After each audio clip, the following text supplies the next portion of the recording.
Nagsimula ang pelikula sa dalawang gwardya mula sa isang security company na pinangalanang Fortico. Habang nasa trabaho, isang truck ng semento ang humarang sa harap nila at agad na pumunta sa baba ang isang gunman kasama ang iba pa niyang mga kasamahan. Nang sinimulan nilang atakihin ang truck, pilit nilang pinalabas ang mga gwardya at sinimulang kunin ang mga bag ng pera. Sa gitna ng kaguluhan, maririnig ang putok ng baril sa malapit. Pagkaraan ng 3 buwan, ang manager ng Fortico na si Terry Rogers ay binanggit ang nakaraang insidente sa truck kung saan napatay ang 2 gwardya at isang sibilyan. Sinabi niya kay Mason na papalitan niya ang mga gwardyang ito ngunit kailangan niya munang pumasa sa ilang mga firearms test. Buong araw siyang sinanay ng isang lalaking nagngangalang Bullet at halos hindi naabot ang threshold upang maging isang gwardya. Matapos maipasa ang pagsusulit, binigyan nila si Mason ng bagong pangalan bilang H. Kalaunan, nakipagkita si H sa iba pang mga gwardya kabilang sina Hollow Bob at Boy Sweat Dave.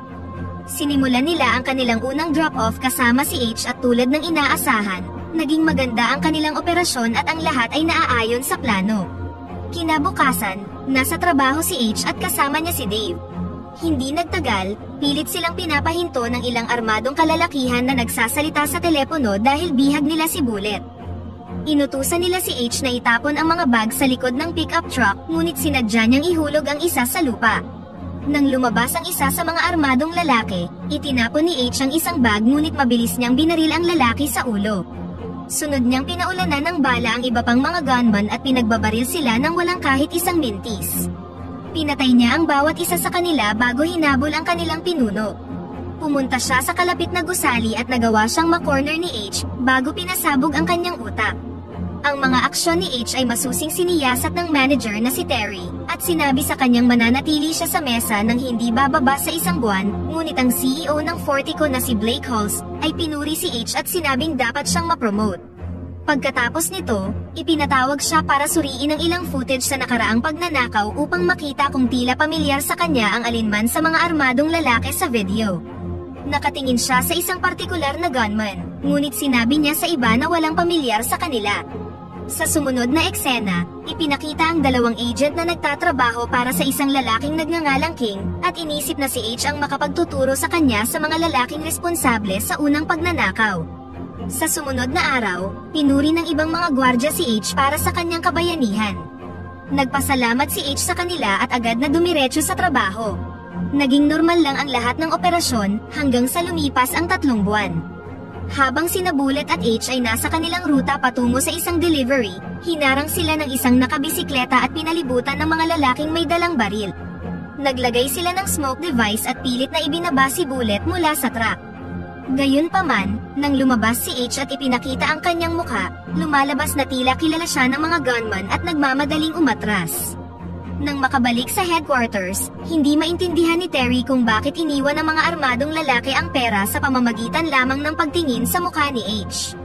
Ngunit pinatahimik ni Blake si Terry at sinabi kay H na magkakaroon siya ng mataas na posisyon sa puntong ito at ipagpatuloy niya lang ang kanyang ginagawa.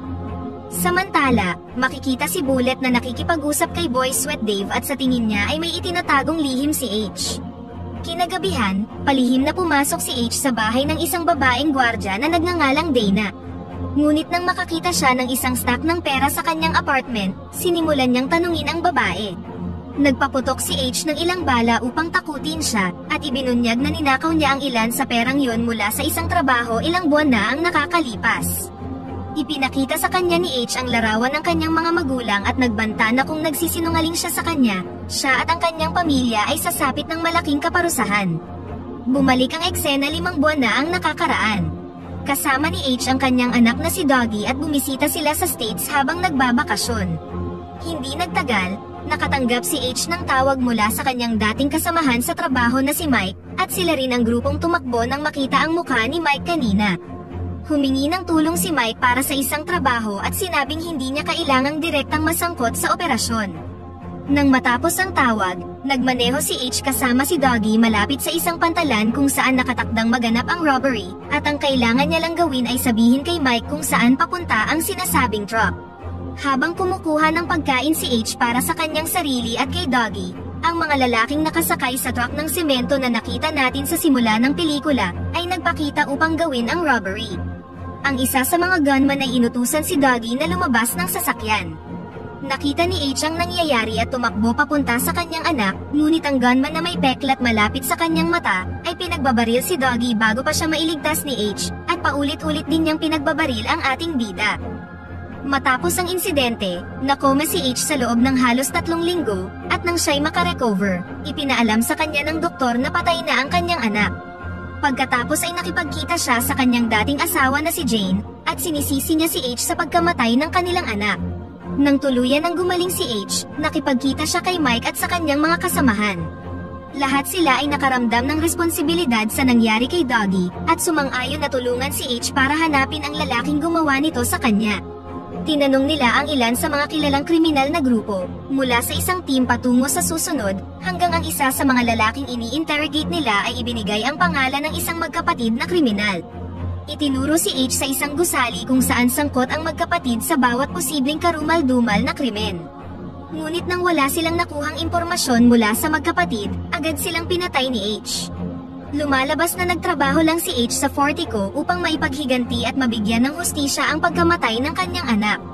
Nang magsimula ng magtrabaho si H sa security company, inimbestigahan niya ang mga gwardyang nagtatrabaho doon, kaya inutusan niya ang kanyang assistant na si Christy na kunin ang lahat ng kanilang file. Nakita niya ang ilang background check sa mga gwardya, kasama ang autopsy report sa pagkamatay ni Dougie. Sa sumunod na eksena, ipinakilala sa atin ang grupong responsable sa unang robbery, isang team ng mga dating veterano mula sa Afghanistan na itinuturi ng basura sa Amerika. Pinamumunuan sila ng isang lalaking nagngangalang Jackson, at ang kanyang mga tauhan ay sina Carlos, Sam, Tom, Brad, at ang panghuli ay si John, ang lalaking pumatay kay Dougie at bumaril kay H. Makikita silang nagpaplano para sa gagawing truck robbery sa isang party para kay Jackson. Nang umalis na ang grupo para simulan ang pagnanakaw, napansin nilang pumasok sina H at Dougie. Sa panahon ng robbery, inutusan ni Sam si Dougie na lumabas ng sasakyan at humiga sa sahig. Doon, hindi sinunod ni John ang plano, at binaril ang 2 gwardya ng armored van. Nang mapansin niyang nakita ni Dougie ang kanyang mukha, binaril niya ito bago binaril ang bida na si H. Nang maging matagumpay ang resulta ng kanilang operasyon, pinaplano ng grupo ang kanilang sunod at huling pagnanakaw. Mahigit $150 million ang hahatiin sa pagitan nila at ng lalaking kasabwat nila sa loob, na kalaunan ay nabunyag na si Bullet. Ilang linggo bago gawin ang huling pagnanakaw, tinalakay nina Jackson at Tom ang kanilang plano. Pareho silang nag-aalala kay John, dahil alam nilang lagi siyang sumusuway sa napag-usapan, ngunit may tiwala pa rin si Jackson na sa huli ay susundin niya ang mga utos. Pagkalipas ng ilang araw, sinimulan na ng grupong pumunta sa Fortico, kung saan inamin ni Bullet kay H na siya ang inside man, na nagsasabi sa grupo kung aling truck ang sunod nilang target. Pinatay ni Bullet ang mga kamera at pumasok sa isang abandonadong gusali. Nandoon ang mga tauhan ni Jackson na nakasuot ng bulletproof suit, at pagkatapos igapos ang mga kamay ni H, pumasok na sila sa loob ng truck. Kalaunan, nagsimula na ang pagnanakaw at wala itong naging anumang problema. Ang bawat tao ay sumusunod sa kanilang mga utos, ngunit nagpanik ang isa sa mga gwardya at pinindot ang emergency button. Nang maalarma ang ibang gwardya, nagsimulang lumipad ang mga bala at nagawa nilang pasabugin ang pinto papunta sa taguan ng pera. Pagkatapos, sinimulan nilang patayin ang bawat taong makita nila at pagkatapos patayin ang kalahati sa mga bantay, nasugatan ng isa sa kanilang mga kasamahan habang pinapatay nila ang emergency button. Binuksan nila ang mga gate para sa kanilang huling kasamahan at sinimulan na ang pagkarga ng mga bag ng pera sa sasakyan. Samantala, naabisuhan at nasa ruta na ang team ng SWAT, ngunit nangangailangan sila ng 8 minuto bago makarating. Nang magawang harangan ng mga pulis ang entrance, nakuha ni H ang baril ng isang kawatan at pinaputukan ang kanyang binti. Pagkatapos ay inilagay niya ang lalaki sa chokehold hanggang sa tumigil na siya sa paggalaw. Upang hindi paghinalaan ng iba, isinuot niya ang bulletproof gear para hindi siya makilala. Lumapit siya sa isa sa mga lalaking nagkakarga ng pera sa truck. Pinatanggal niya ang kanyang helmet, at nang malaman na hindi siya ang pumatay sa kanyang anak, agad niyang hinila ang gatilyo. Sa panahon ng kaguluhan, hindi na makagalaw ang iba pang mga tauhan ni Jackson dahil na-corner sila ni Dana at ng isa pang gwardya. Nang walang sinasayang na oras, ipinakita ni Bullet ang kanyang sarili sa dalawa at sinabing tutulungan niya sila.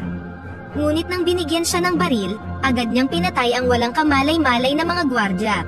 Samantala sa may pasilyo, sinubukang lumaban ni Dave ngunit binaril siya ng isa sa mga kawatan.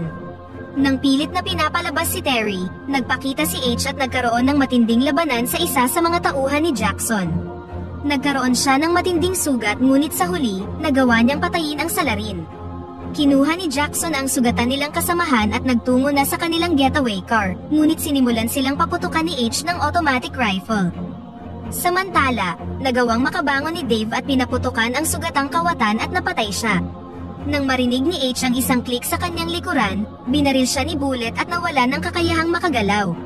Sa pag-aakalang patay na si H, tinawag niya si Dave at sinabing wala nang natitirang kalaban. Nang inilabas ni Dave ang kanyang sarili, pinaulanan siya ng bala ni Bullet sa buong katawan. Habang nagmamaneho na sila papalayo, tiningnan ng mabuti ni H si John at nakilala siya bilang ang lalaking pumatay sa kanyang anak na si Doggy. Binuksan nila ang gate at binangga ang sinasakyang armored truck sa dalawang sasakyan ng pulis. Pagkatapos ay sinimulan silang habulin ng mga SWAT police at maging ng mga helicopter.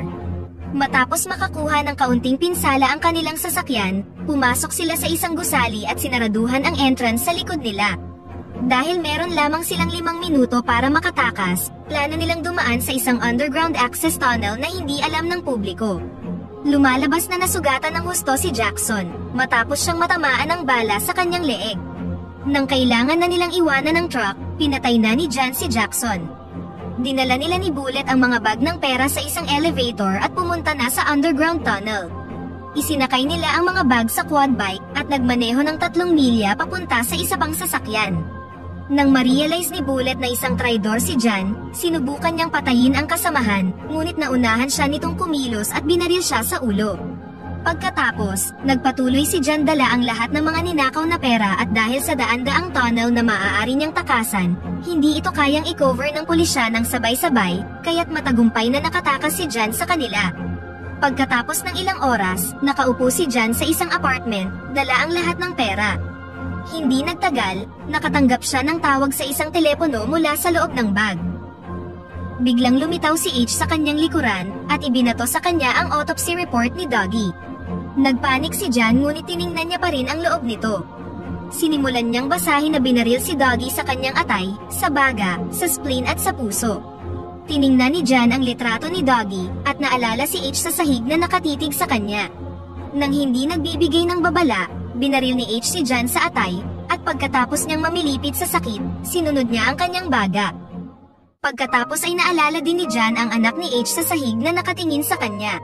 Matapos barilin ni H ang kanyang spleen, pinatay na siya nito sa pamamagitan ng pagbaril ng kanyang puso.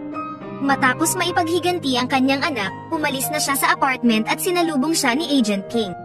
Tiniyak sa kanya ni King na tapos na ang trabaho at maaari niyang mabawi ang ninakaw na pera. Sumakay na si H sa isang sasakyan kasama ang isa pang lalaki bago nagmaneho palayo, at dito na nagtatapos ang pelikula.